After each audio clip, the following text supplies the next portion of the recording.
Hello friends, क्या हाल चाल है। आई थिंक आप लोग ठीक हो गए। तो दोस्तों, आज मैं आपके लिए यहाँ पे CSL नेट दिसंबर 2024 का एक क्वेश्चंस लेके आया हूँ, जो कि हमारा क्लासिकल मैकेनिक्स का क्वेश्चन है। और आप यहाँ पे देख सकते हैं कि क्वेश्चन आईडी है हमारे पास 705151। और ये क्वेश्चन आपका 5 मार्क्स का क्वेश्चन है, जो कि पार्ट सी का क्वेश्चन है। तो दोस्तों, ये क्लासिकल मैकेनिक्स का क्वेश्चन है और ये आपका लैग्रेंजियन डायनेमिक्स से लिया गया एक क्वेश्चन है। तो यहाँ पे आप देख सकते हैं कि क्या लिखा हुआ है, the Lagrangian of a system is. तो यहाँ पे दोस्तों आपको एक लैग्रेंजियन यहाँ पे दिया हुआ है, तो आपको ये बताना है कि which one of the following is conserve. तो मतलब आपको यहाँ पे ये चार ऑप्शन दिए गए हैं, आपको बताना है कि इनमें से कौन सा ऑप्शन हमारा कंजर्व रहने वाला है। ठीक है, तो चलिए दोस्तों, अब इस क्वेश्चन को यहाँ पे हम लोग सॉल्व करते हैं। तो देखो दोस्तों, मैं आपको बता दूं कि यहाँ पर आपको एक लैग्रेंजियन दिया गया है। अगर हमारा लैग्रेंजियन है ना किसी कोऑर्डिनेट के ऊपर डिपेंड नहीं करता है, तो उस कोऑर्डिनेट के क्रॉसपॉन्डिंग जो मोमेंटम होता है वो आपका कंजर्व होता है। ठीक है, और उस कोऑर्डिनेट को हम बोलते हैं आपका एक साइक्लिक कोऑर्डिनेट। तो यहाँ पर आप देख सकते हैं कि लिखा हुआ है, if the Lagrangian doesn't explicitly depend on a coordinate such as x or y, तो then the conjugate momentum corresponding to that coordinate is conserved। इसका मतलब यह है दोस्तों कि मान लीजिए कि जो मेरा लैग्रेंजियन है वो x कोऑर्डिनेट के ऊपर डिपेंड नहीं करता है, तो यहाँ पे जो मेरा x कोऑर्डिनेट होगा वो आपका एक साइक्लिक कोऑर्डिनेट होगा। और उस कोऑर्डिनेट के क्रॉसपॉन्डिंग हमारा जो मोमेंटम होगा वो आपका कंजर्व होगा, है ना। तो इसको हम ऐसे समझ सकते हैं कि ये हमारे पास होता है डी अपॉन डी टी, ये हमारे पास होता है del L upon del x dot minus का del L upon del x is equal to दोस्तों जीरो। अब मैंने आपसे क्या बोला कि जो मेरा एक्स है बना, ये हमारा एक साइक्लिक कोऑर्डिनेट है। ठीक है, ये हमारा क्या है दोस्तों, आपका एक साइक्लिक कोऑर्डिनेट है। इसका मतलब ये है कि जो हमारा लैग्रेंजियन है वो एक्स के ऊपर डिपेंड नहीं कर रहा है। ठीक है, तब अगर मैं यहाँ पर del L upon del X निकालूं तो वो दोस्तों हमारा कितना हो जाएगा, जीरो। अब इसी चीज को अगर मैं यहाँ पे पुट कर देता हूं तो ये होगा हमारे पास d upon D t del L upon del x dot minus is equal to zero, क्योंकि del upon del x zero हो गया। अब आपको यह भी पता होगा कि जो हमारा del L upon del x dot होता है ये दोस्तों आपका मोमेंटम होता है, और किस डायरेक्शन में है, ये आपका एक्स डायरेक्शन में है। तो यार इसको मैं ऐसे करके लिख सकता हूं कि D P X upon D T is equal to zero. और ये दोस्तों हमारा क्या होता है, rate of change of momentum. इसी को हम क्या बोलते हैं दोस्तों, फोर्स।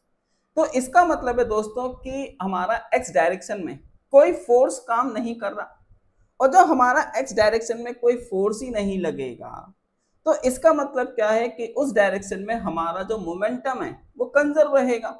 तो यहाँ पे हमारा जो मोमेंटम है यानी कि पी एक्स वो कैसा हो गया दोस्तों, आपका कंजर्व हो गया, यानी कि कांस्टेंट।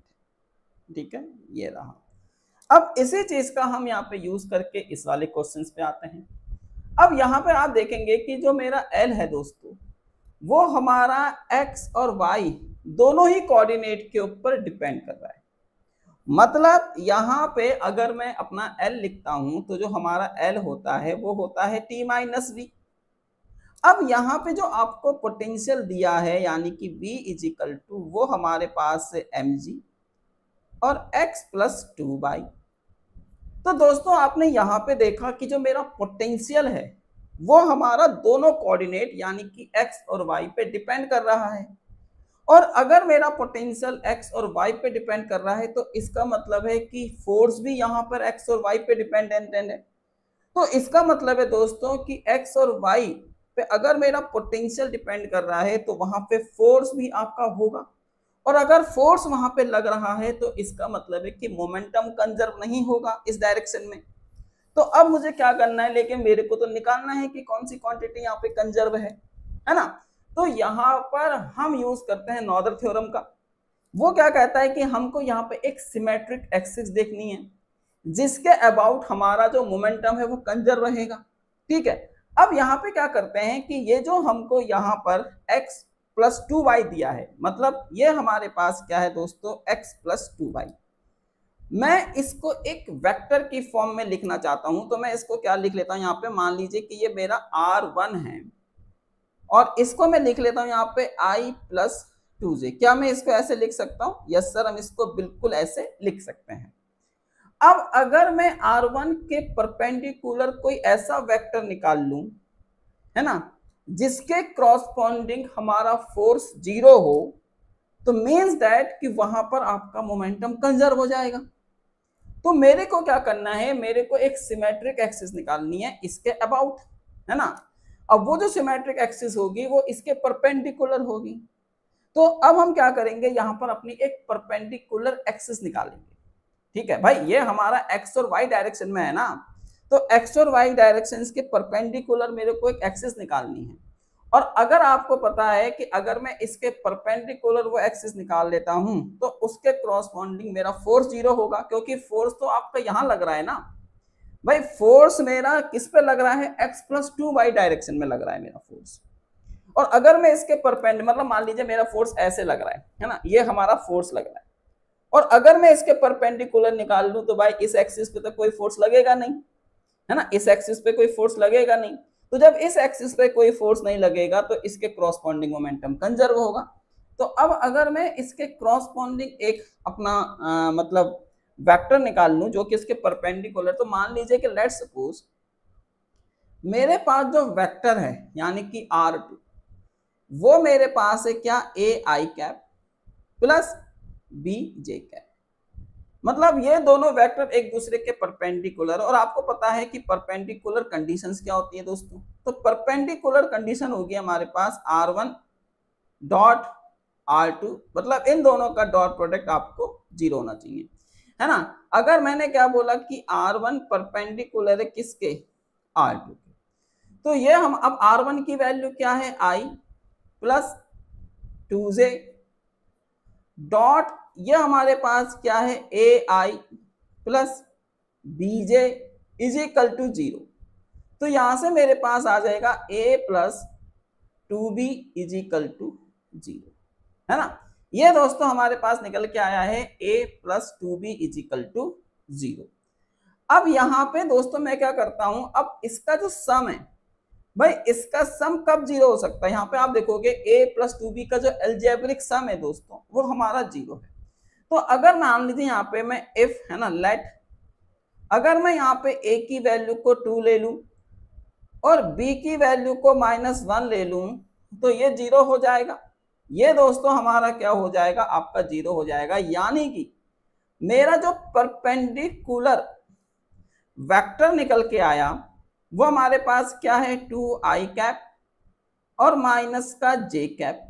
अब इसके अबाउट अगर मैं वेलोसिटी निकाल लूं तो देखो इसके अबाउट जो हमारे पास वेलोसिटी होगी वो क्या हो जाएगी दोस्तों, आपकी 2x डॉट माइनस का y डॉट। ये हमारे पास दोस्तों आपका निकल कर आ गया है, यानी कि 2x डॉट माइनस का y डॉट। ठीक है, अब अगर आपका ये वेलोसिटी है, ठीक है, ये हमारे पास क्या है दोस्तों, वेलोसिटी है, तो हमने यहाँ पे अपना वेलोसिटी को इस तरीके से यहाँ पे कैलकुलेट कर लिया है। अब इस एक्सिस के अबाउट, मतलब इस एक्सिस के अबाउट हमारा जो मोमेंटम है दोस्तों वो कंजर्व रहेगा। तो अब मैं अपने ऑप्शंस देखता हूँ कि कौन सा ऑप्शन इससे मैच कर रहा है। तो ये तो हमारे पास दोस्तों देखो प्लस का साइन आ रहा है, तो ये तो मेरा हो नहीं सकता, इसको हटा देते हैं। यहाँ पर आप देख सकते हो कि 3x डॉट प्लस के 3y डॉट, तो ये भी नहीं हो सकता। ठीक है, ये हमारे पास क्या है, 3x डॉट माइनस के, तो ये भी नहीं हो सकता। तो बाय एनालॉजी अगर मैं अप्रोक्सीमेशन मान के चलूं तो ये इसका कुछ मल्टीपल नजर आ रहा है ना, 2x डॉट माइनस के 3y डॉट, ये कुछ इसका प्रोपोर्शनल, है ना, यहाँ पे नजर आ रहा है। तो इसका मतलब है कि ये हमारे पास इस क्वेश्चन का करेक्ट आंसर है। तो ऑप्शन बी यहाँ पे दोस्तों हमारा करेक्ट आंसर है, यानी कि इसके क्रॉसपॉन्डिंग जो हमारा मोमेंटम होगा वो कंजर्व रहेगा और इसके क्रॉसपॉन्डिंग हमारा जो फोर्स है दोस्तों वो 0 हो जाएगा। तो आई थिंक आपको ये क्वेश्चन यहाँ पे समझ में आया हो, है ना। अगर ये क्वेश्चन आपको समझ में आया है तो बहुत ही अच्छी बात है। और दोस्तों मैं यहाँ पर आपके के लिए आज शाम एप्टीट्यूड की एक क्लास भी लेके आ रहा हूँ, तो उस क्लास में आप लोग जरूर से बने रहें। ठीक है दोस्तों, बाय बाय।